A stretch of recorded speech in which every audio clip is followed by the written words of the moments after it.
Friends, இன்றைக்கி நிறைய பேர் குபேர முத்திரை கேள்விப்பட்டிருப்பீங்க. ஆனால் அந்த முத்திரை வந்து நினச்சதெல்லாம் சாதிக்கலாம், நீங்கள் நினச்சது நடக்கும்னு சொல்லுவாங்க. அது உண்மை தான். ஆனால் அது எப்படி அப்படின்னா, ஐம்பூதங்களையும் கரெக்டாக கண்ட்ரோல் பண்ணி அதோட ஆர்கனை ரெகுலேட் பண்ணுறது மூலமாக கண்டிப்பாக நீங்கள் நினைக்கிறத அச்சீவ் பண்ண முடியும். ஸோ அந்த குபேர முத்திரை எப்படி பண்ணுறது அப்படின்னா, நம்மளோட மோதிர விரலையும் சுண்டு விரலையும் மடிக்கணும். இது நீர் பூதம், இது வந்து நிலம்பூதம், ஸோ அதாவது மண்.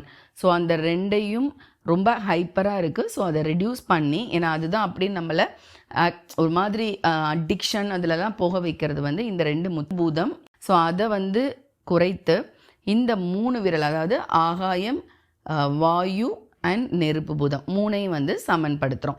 இந்த குபேர முத்திராவை ஒரு 10 தடவை நல்லா மூச்சை இழுத்து கான்சென்ட்ரேட் பண்ணி உங்களுக்கு எந்த வேலையில் நீங்கள் ஃபோக்கஸ் பண்ணணும்னு நினைக்கிறீங்களோ அதில் உங்கள் மனம் வந்து ஒழுங்காக ஈடுபட்டு நீங்கள் நினைக்கிறத அச்சீவ் பண்ண முடியும். தேங்க்யூ.